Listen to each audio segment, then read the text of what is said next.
do you think you are in 2013 might be done? That would move well, actually, the social bit is to agree with Alex. Actually, that's the thing I've written down is we're infected, the world's infected with people, really. And I don't know any other geological period of time when there's been such a population increase of any single organism around the world. And obviously, equally obviously, a single species exists for about 100,000 years on average, and so that's about time up for Homo sapiens, really. So you can argue that backwards and forwards and sideways, but of course it also has been done. So I could argue that China has made the single biggest contribution to climate cleanup by having a one-child policy, because they planned out that they were on an unsustainable course, so they decided they were going to do something about it in their way. But that's what it takes. You know, that may be ethically or morally or whatever socially unacceptable in the UK, but there's an example there where it has been done.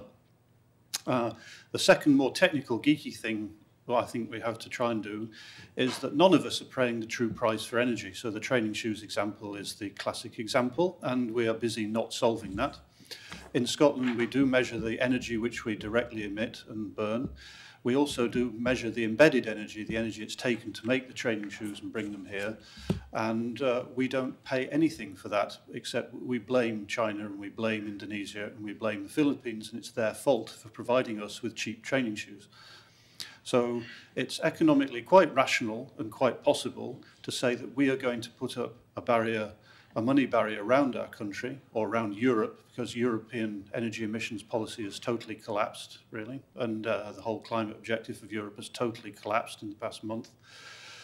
It's quite possible to put a tariff barrier around Europe where we charge the country money for bringing in their goods, and we give them an option, say, we'll charge them here and we'll keep the money, or they can charge their own good exports at the coastline of their own country, in which case they keep the money and they can use that for climate cleanup. So there are economically rational ways of doing it, but I'm not actually saying that's easy, but I'm saying that until we've paid the true cost, nobody's going to do anything.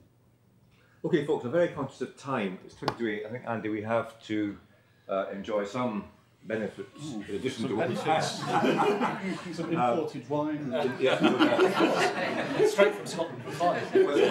When Andrew emailed me asking me, having seen my name, I actually paid to come here. I could see my name on the list if I would chair this. I was, I think, strolling on the beach on the Gulf Coast in Florida. And having broken several of the pledges I made in 2009, and that itself was interesting to me. So that's about me, but I also looked around and I thought, gosh, for how many people in this semi or even total paradise does any of this matter, or will it make any difference?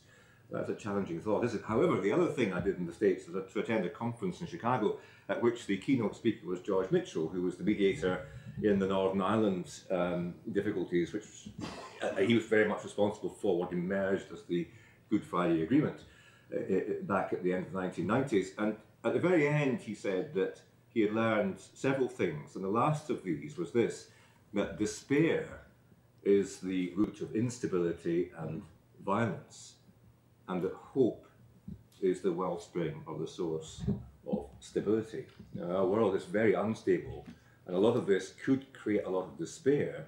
So I suppose, notwithstanding all we've heard tonight, I think it was Alex Story, if that's his name, who mentioned hope at the conclusion of the film. We have to be hopeful, and we have to find reasons to be hopeful. And that's one of the reasons why I think, Andy, what you have just said about it being possible technologically is a hopeful sign. Conveying that, alongside all the awful horrors and alternatives, may be critically important to us all as well. So let's at least leave with some hope in our hearts, even although we face some very, very serious matters. Now, there's a hand going up, and I have to say I am going to call this to a halt, unless it's really, really short. Really short. Right. Is hope useful? It doesn't inspire us to actually do something to change things. It just says, oh, I hope that's going to be, hope it's going to be different. Yeah. I do this before I mentioned, having written this down before, I thought, I wonder if that's going to work at the end.